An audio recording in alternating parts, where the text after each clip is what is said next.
Pronto lo tendremos con nosotros, pero esta semana es una semana que da pie a muchas reflexiones y es por eso creo que tenemos invitados de lujo para poder comentar, por ejemplo, lo que ocurrió en Palacio de Gobierno, cuando el gobierno convocó, el gobierno del presidente Gerí, convocó a un acuerdo fiscal por el crecimiento sostenible. Hemos asistido en los últimos años a una serie de exceso de gasto, se puede calificar así, advertido por el Consejo Fiscal, que ha venido no solamente desde el Congreso, también por parte del Ejecutivo, y esto ha hecho que en algún momento se enciendan las alarmas sobre algo que ha sido capital, fundamental para mantener la estabilidad y en el modelo económico de nuestro país y el crecimiento, aun cuando este crecimiento ha sido limitado por la inestabilidad política, pero la protección, digamos, de nuestras cifras económicas, la protección del modelo, el crecimiento sostenible merecían una reunión. Y bueno, se ha instalado este acuerdo fiscal donde participaron ex ministros de Economía. También estuvo la presidenta del Tribunal Constitucional que nos acompaña esta mañana. Quiero darle la bienvenida a la doctora Luz Pacheco. Está con nosotros también ya enlazado a través de Zoom David Tuesta, ex ministro de Economía, pero además presidente del Consejo Privado de Competitividad, quien está también esta mañana con nosotros. Muy buenos días, David.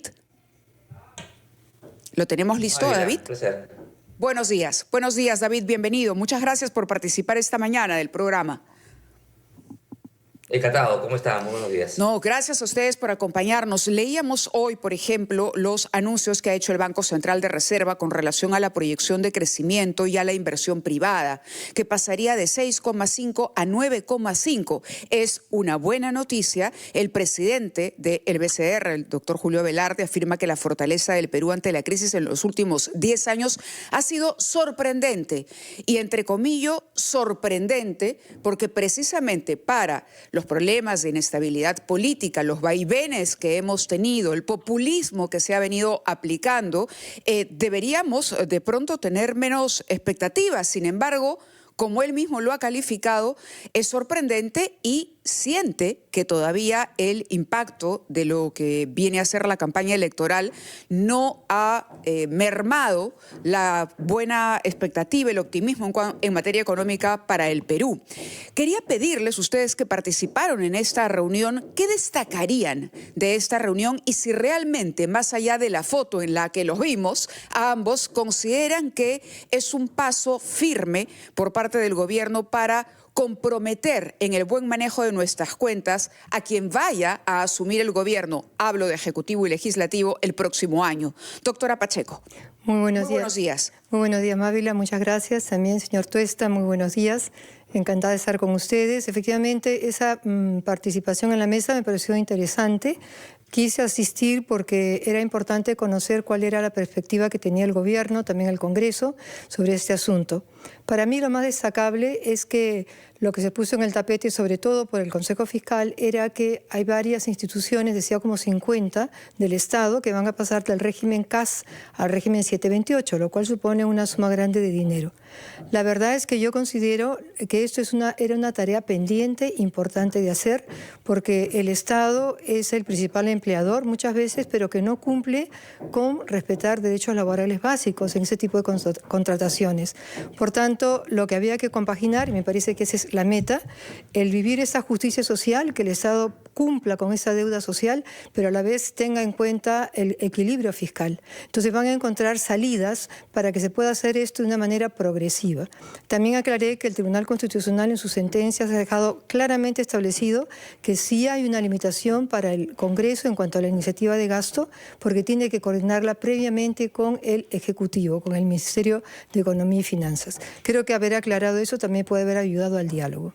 De acuerdo. Doctor Tuesta, ¿cuáles son sus comentarios luego de escuchar cómo ser un empleador consciente y responsable desde el Estado, es decir, ejercer justicia social, pero al mismo tiempo cuidar la caja fiscal? Sí, Mávila, ¿cómo está, doctora Pacheco? También mis saludos desde acá a la distancia. Es cierto lo que dice la doctora, Y acá hay dos reflexiones, creo que son importantes. Uno, que para atender estas demandas, también es responsabilidad de los gobiernos asegurar que la economía crezca sostenidamente, ¿no? Es decir, la razón de fondo en general de que no se puedan atender eh, las demandas existentes que por supuesto requerimos como un país emergente, es que no ha habido una continuidad en las políticas de crecimiento, en las políticas de fondo, esas reformas que se necesitan, yo diría desde la última década fundamentalmente, y que coincide con todo este escenario de volatilidad en el ámbito político. Es muy complicado, casi imposible, que se pueda desenvolver un rol eficiente del Estado si es que hemos tenido estos cambios constantes y permanentes en la cabeza del gobierno y por ende también en todos los ministerios, viceministerios, directores. Es imposible, digamos, que a veces ni el sector privado ni algunas autoridades como del Tribunal Constitucional que puedan interactuar, por ejemplo, con muchas autoridades cuando permanentemente están cambiando, ¿no? Entonces no se presenta una consistencia respecto a la continuidad de las políticas. Y gran parte de estas reformas, por ejemplo, también están en el ámbito laboral, ¿no? Gran parte de los problemas que existen en el país de no ampliar la base tributaria está en esa informalidad laboral y que en gran medida descansa en la falta de consensos para lograr un equilibrio entre lo que significa atender los derechos laborales, por supuesto, pero con una economía que pueda responder a ello, ¿no? Claro, yo hablaba al inicio del programa y les decía que hemos percibido desde la ciudadanía, por supuesto no especializada, pero sí un ejercicio o un abuso acaso de políticas populistas. En este afán, digamos, por mantenerse con un mínimo de aprobación desde el Congreso de la República, un gobierno débil como el que hemos tenido, digamos, la señora Dina Boluarte, ¿no? Y este afán de incrementar salarios permanentemente, confiando en que el crecimiento va a ser eterno y que siempre va a haber ingresos en el Estado. Pero ¿usted diría que, de acuerdo a lo que acaba de decir la doctora Pacheco, hay realmente conciencia desde el Estado y desde el Parlamento de que estos incrementos deberían ser graduales? ¿O siente más bien que ante una coyuntura electoral estamos todavía ante un riesgo latente de que esas políticas populistas, por lo menos durante la primera mitad del próximo año, continúen? Mira, lo que hemos observado, digamos, hasta la fecha es un despliegue desbordado, digamos, efectivamente, de medidas populistas. Es decir, cuando es cierto, hay reclamos, ¿no? Que pueden Sociales, ser digamos, que se justos, tienen que correcto, atender, pueden pero ser justos, sí. totalmente, pero se tiene que dosificar. Eso no ha sucedido, ¿no? Ahora, de acá para adelante, habrá que ver si eso es cierto, porque a veces la inercia con la cual venimos, ¿no? Es difícil de controlar, ¿no? Los Claro. seres humanos, los políticos, ¿no? Es difícil que de pronto, si hasta hace poquito aprobaron hay una autógrafa, ¿no? Para incrementar, para las pensiones de los maestros, ¿no? Que incorpora cédula viva, y que de pronto hoy dicen, no, ya no, ahora nos vamos a comportar bien, vamos a ser responsables. Genera cierta duda, ¿no? Habría que ver si realmente en la práctica vamos a observar ese cambio. Entonces, Claro. cuando han hecho el anuncio de este acuerdo fiscal, me parece importante, me parece interesante, digamos, que por lo menos existe esa conciencia, es decir, llamar a ese acuerdo es porque, bueno, saben que por lo menos se les ha pasado la mano, o sea, porque si no, no hubiera ni siquiera existido sentarnos a la mesa, que hay un acuerdo, saben que hay un peligro, saben que hay ciertos riesgos, pero ahora toca predicar con la práctica, ¿no? Le Ajá. toca, por ejemplo, al gobierno, en el caso de Petroperú, por ejemplo, es un caso muy concreto, ¿no? Toca ver si el presidente y también el premier van a respetar su palabra de que no le van a poner un centavo más a una empresa que ha venido desperdiciando, creo que en los últimos 5 años, cerca de 60.000, 50.000 millones de soles que todos los peruanos hemos venido pagando. Y yo no creo que por ahí estemos cumpliendo, por ejemplo, algunas demandas sociales, ¿no? Simplemente se está atendiendo un mal manejo de una empresa. Esa sería una excelente señal de que, oye, sí estoy comprometido y por ese lado no voy a ir. Y luego están las otras iniciativas que han venido en el Congreso, y que habrá que ver también cómo actúa el Ejecutivo y que desplieguen las acciones necesarias y cuando éstas requieran ir al Tribunal Constitucional, pues realmente vayan, ¿no? Entonces, esa práctica es la que en principio daría consistencia, creo yo, a ese compromiso hacia el futuro de que realmente se quiere un acuerdo fiscal para el crecimiento sostenible, ¿no? De acuerdo. Les pido por favor ir a una pausa. Tenemos que escuchar a los anunciantes, pero han dicho ambos varias cosas. Un tema, la continuidad de las políticas, una de las cosas importantes. El populismo, lo hemos tocado. ¿Qué hacer con Petroperú? Y lo otro es lo que ha señalado la propia ministra, ustedes la tienen que haber escuchado en esa reunión, ella presidía prácticamente, era la anfitriona de esta reunión. Ella dice que no se trata de una política de gobierno, sino de algo que debería convertirse en una política de Estado, un acuerdo país. No es un acuerdo del gobierno, es un acuerdo del país. Sobre ello me gustaría escuchar sus opiniones, cómo percibieron a la ministra, si sienten que la actual ministra Miralles puede hacer un giro y reordenar la casa. Continuamos en Enfoque de los Sábados, estamos conversando con nuestros invitados. Aquí en la cabina nos acompaña la presidenta del Tribunal Constitucional, Luz Pacheco. Estamos enlazados también con el exministro de Economía y presidente del Consejo Privado de Competitividad, David Tuesta. Ambos participaron en esta reunión convocada por el gobierno para instalar el acuerdo fiscal por el crecimiento sostenible. Hubo una suerte de autocrítica por parte de la ministra de Economía. La señora Miralles advirtió que el buen resultado fiscal observado entre los años 2000 y 2019 se ha ido debilitando y convocó a este acuerdo para de alguna manera establecer lineamientos a futuro y para que todas las partes involucradas, incluyendo Congreso, Ejecutivo, gobiernos regionales que también participaron, entiendan lo importante que es mantener la disciplina fiscal. Hemos tocado algunos puntos interesantes y que yo quisiera preguntarles de qué dependería que ustedes estén convencidos desde sus propias lecturas de que en efecto este gobierno está dando un primer paso firme para que haya este acuerdo país, no un acuerdo del gobierno, sino un acuerdo país y un reconocimiento real de que debemos mantener la disciplina fiscal en el Perú. Señor Tuesta. Mira, en principio, el gobierno, este es un gobierno de transición, por supuesto, tiene que actuar, como le comentaba, deteniendo, en tanto el espacio político se lo permita, gran parte de estas iniciativas que el Congreso ha venido desplegando en los últimos meses, ¿no? Podemos mencionar, lo interrumpo para poder darle pie luego al comentario de la doctora Pacheco. Por ejemplo, alguna medida concreta que merezca algo que también se le ha reclamado al gobierno, que es presentar una demanda de inconstitucionalidad, por ejemplo, para escuchar el comentario de ella. Ahí donde el Congreso se ha excedido en los límites que le establece la propia Constitución. Denos un ejemplo para discutirlo.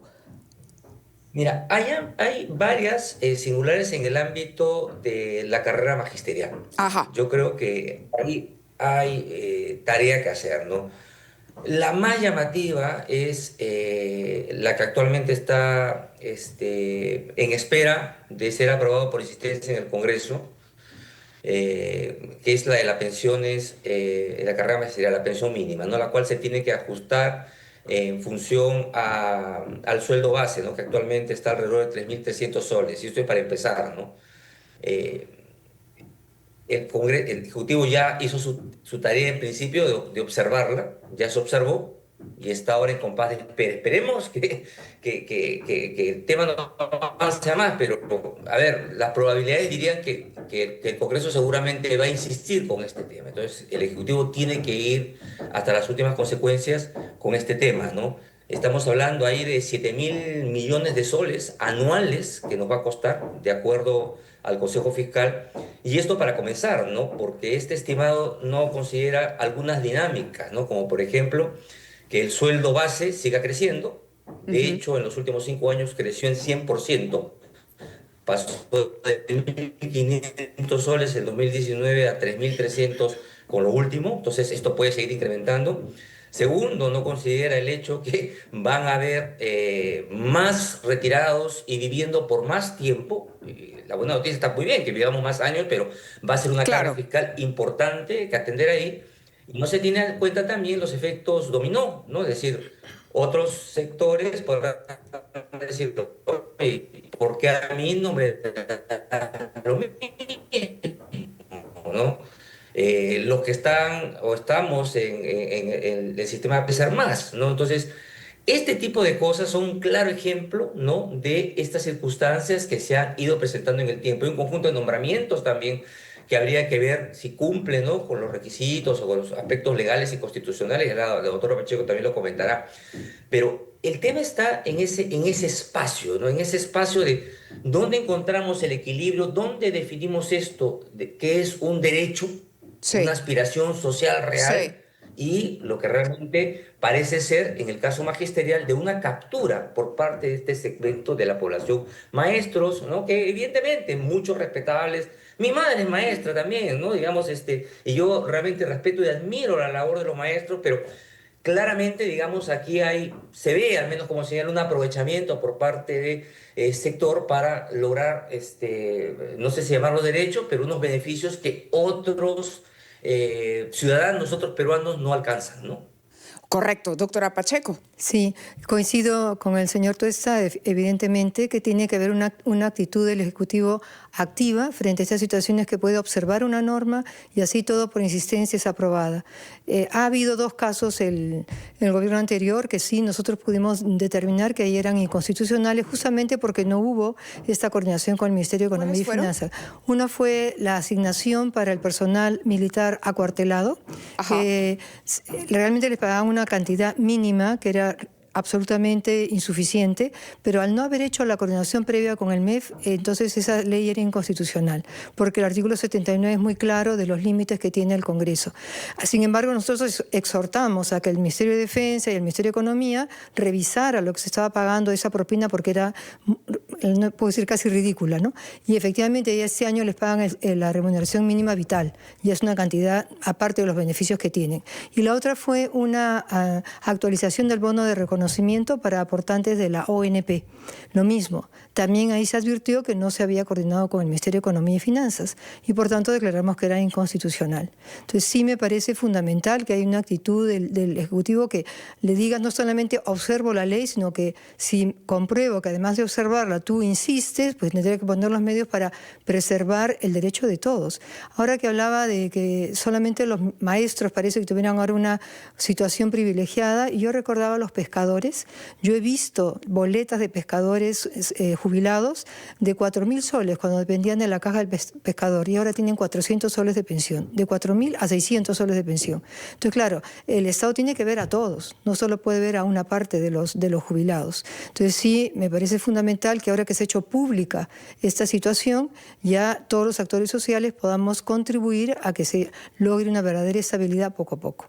Pero ¿qué opina, doctora, de las críticas que se le han hecho al propio Tribunal Constitucional de haber permitido, de haber abierto una puerta, una ventanilla para que el Congreso pueda incorporar gasto a futuro, incluso se dice, de pronto no inmediato, pero a futuro? Porque esto de consultar con el MEF no puede quedar un poquito abstracto, es decir, impreciso. No, porque la consulta al MEF puede ser que responda positivamente o negativamente, y eso es fundamental. Pero ¿qué pasa cuando hay un gobierno subordinado políticamente al Congreso? Ahí viene un problema también, cuando tenemos un Ministerio de Economía que no se para firme, como lo hemos visto, ¿no? Y que de pronto la supervivencia del gobierno depende del Parlamento, del apoyo parlamentario, como ocurrió durante la gestión de la señora Boluarte. Señor Tuesta, ¿qué salida tiene ahí el Ministerio de Economía cuando está sometido justamente a esa presión política? Yo creo que lo que ha mencionado la doctora Pacheco es sumamente importante, porque este pronunciamiento del TC, en el cual señala este espacio de coordinación que tiene que existir entre el Congreso y el MEF, debería dársele algún tipo de marco institucional, ¿no? Para que no sea solamente que podemos hablar en cualquier momento, ¿no? Sino quizás hacer algún tipo de desarrollo normativo que permita justamente que ese espacio se dé en la práctica, o sea, y que ninguna norma en principio salga sin ese visto bueno por parte del Ejecutivo. Entonces, Yo creería, por ejemplo, que esa sería una tarea que podría desarrollar el actual Ejecutivo y dejar justamente la cancha de alguna manera mejor delineada para el Congreso, para lo que nuestros políticos, nuestras autoridades que lleguen el 28 de julio, ¿no? Esto, yo creo que aquí el Tribunal Constitucional ha dado una salida importante, ¿no? Una ventana de oportunidad que no debería perder tiempo el gobierno en tratar de desarrollar, ¿no? Y eso se puede hacer antes del 28 de julio del 26, en los meses que tiene este gobierno. Sí. Se puede desarrollar ese marco normativo. Sin duda se puede, es cuestión de voluntad, ¿no? Claro, de acuerdo. Ahora, tenemos que volver a ir a los titulares de la media hora porque son las 9:31. Es interesante escucharlos porque, claro, en el caso, por ejemplo, de los maestros, aquí hemos entrevistado ministros de educación. Recuerdo una entrevista en concreto con el señor Quero, cuando le decíamos, bueno, ¿cómo considera usted que ha mejorado la educación en el Perú y qué se ha hecho desde el gobierno? Y él hablaba de construir colegios y de mejorar los ingresos de los maestros. Pero a veces construir colegios o mejorar los sueldos de los maestros no supone que haya una mejor calidad en la educación, porque cuando uno somete a los estudiantes finalmente a pruebas de comprensión lectora, uno dice, bueno, ¿de qué sirvió inaugurar 300 colegios y de qué sirvió subirle o mejorar los ingresos de los maestros si nos hemos traído abajo la meritocracia? ¿Qué supone o cómo incorporar como parte de una política pública la meritocracia para que esos incrementos se puedan medir en base a resultados, por ejemplo? Les dejo esa inquietud para el siguiente bloque. 9:30 hoy, y creo que hemos llegado a una conclusión interesante cuando ambos sugirieron incorporar un marco normativo, por ejemplo, que es algo que podría hacer este gobierno de transición y reconciliación, como ha sido bautizado, para no dejar a la libre interpretación, al libre albedrío, qué cosa significa responsabilidad fiscal y cómo debe cautelarse. Lo otro que yo les proponía es cómo hacer o cómo incorporar a esa normatividad la meritocracia que puede ser una condición a respetar cuando haya reclamos por incrementos salariales, ¿no? Es decir, yo quiero un aumento, correcto, pero vamos a ver tus resultados. ¿Cómo hacerlo? ¿Cómo regular eso? Les dejo esa inquietud de mi parte y también les pediría una palabra final y el mensaje que ustedes trasladarían luego de escuchar esta reunión a la ministra Miralles, al gobierno, en lo que queda de este tiempo, ¿no? ¿Cuál sería la recomendación o la reflexión que ustedes propondrían esta mañana para culminar la mesa? Doctora Pacheco. Muchas gracias. Sí, yo considero que es fundamental lo que se ha comentado ahora, de que haya una normativa específica para que esa consulta al Ministerio de Economía y Finanzas estuviera muy delimitada, muy clara de los alcances que tiene. En nuestro país, que el Ejecutivo observe una norma al final no tiene casi trascendencia, porque si el Congreso insiste, igualmente se va a aprobar. Entonces, ahí tenemos un problema que no ocurre en otros países. Por eso el Ejecutivo tiene que ver cómo defiende al final a todos los peruanos si es que se quiere hacer un gasto que va a perjudicar a la mayoría. Aunque sea impopular. Aunque sea impopular. Ahora, otra cosa que yo quería aclarar que has mencionado, y es que el Tribunal Constitucional, cuando dio una sentencia que permitió el pase de todo el personal contratado, el personal sanitario, que había sido contratado en la época de la pandemia, arriesgando su vida para custodiar la nuestra, a esa persona se les había pasado al régimen 728, se había dicho, oficialicen su contratación, porque eran todos locadores, no estaban contratados adecuadamente. Llevaba un año de vigencia esa norma. Cuando llega al Tribunal Constitucional, si hubiera declarado inconstitucional la norma, ¿qué pasaba con todas esas personas que ya estaban siendo contratadas y trabajando adecuadamente? Eran obstetrices, o sea, una serie de puestos necesarios en los hospitales. Entonces, lo que hizo el tribunal fue decir, es constitucional esa norma porque está demostrado que cada pase, ahí lo que tú decías, de un grupo de gente al régimen correspondiente es mediante un acuerdo previo, visto bueno previo del Ministerio de Economía y Finanzas. No es en bloque, es en méritos y una serie de requisitos. Entonces, sí se estaba ahí custodiando la caja fiscal. Entonces, no es cierto que el tribunal haya dicho que cualquier gasto, cualquier decisión que tenga el Congreso puede ser validada. Eso como premisa. Y después lo otro, sí, también es muy importante que todos los aumentos, es verdad, estén unidos a la meritocracia, pero tener en cuenta que a veces pasan muchos años, como ha ocurrido al Tribunal Constitucional, 8 años que no se tocaban las remuneraciones y había un aumento a un porcentaje fijo para todos. No es lo ideal, pero a veces el tiempo te gana, no es tan sencillo. Entonces creo que hay que saber compaginando ambas necesidades. Correcto, me refería yo al caso específico de los maestros, por ejemplo, Bueno, ¿no? bueno, sí. Doctor Tuesta. Sí, en el caso específico de los maestros, de la carrera magisterial claramente se ha destrozado, ¿no? El proceso meritocrático que venía construyéndose desde el gobierno de García, ¿no? Hay varios datos que señalan, por ejemplo, que las pruebas de ingreso a la carrera se han hecho sumamente fáciles, ¿no? Se ha multiplicado por 4 el número de personas que ingresan a la carrera. Antes ingresaban en promedio 20.000, ahora ingresan más de 100.000, ¿no? Luego, y esto también se ve que no tiene ningún tipo de correlato con los resultados en las pruebas de matemática, ¿no? De habilidades para matemática, para lenguaje. El 90% de los alumnos no adquieren las habilidades, ¿no? O sea, es realmente los resultados desastrosos.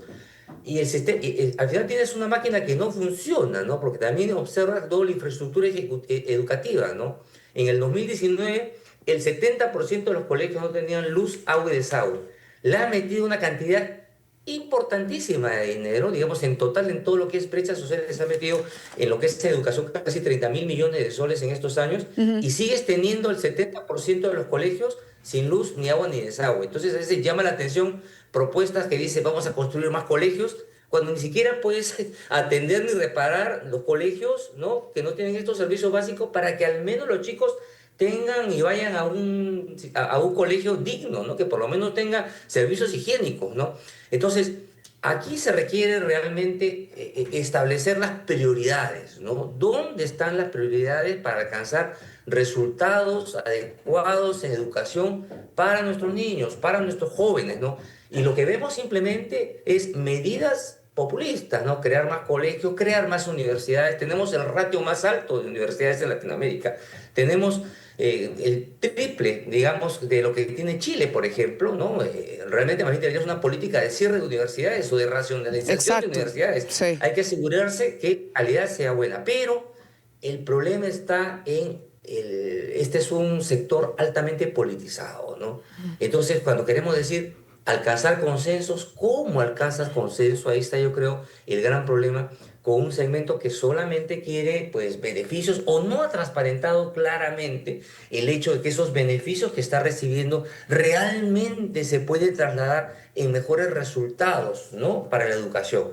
Ese es un tema que requiere, pues, buscar esos caminos en el ámbito político para poder abordarse, ¿no? De acuerdo, les agradezco a ambos esta mañana que hayan compartido con nosotros estos aportes, ¿no? Que creo que van a enriquecer. Sobre todo, interesante que podamos visibilizar ante la ciudadanía este tipo de temas para que los peruanos comprendamos que el presupuesto público, las finanzas públicas son el presupuesto de todos. Todos, hay un sector formal, la gente que paga los impuestos sostiene, y realmente a la larga, si descuidamos esto, podríamos de pronto, y no queremos, retroceder en el tiempo y volver a tener problemas de inflación o de brechas o de falta de sobreendeudamiento que no nos permitan seguir en el rumbo de crecimiento cuando tenemos hoy por lo menos las condiciones y los vientos en el mundo a favor. Muchas gracias a ambos y felices fiestas para los dos. Feliz Navidad a David Tuesta y a la doctora Alfa Checo. Muchas gracias.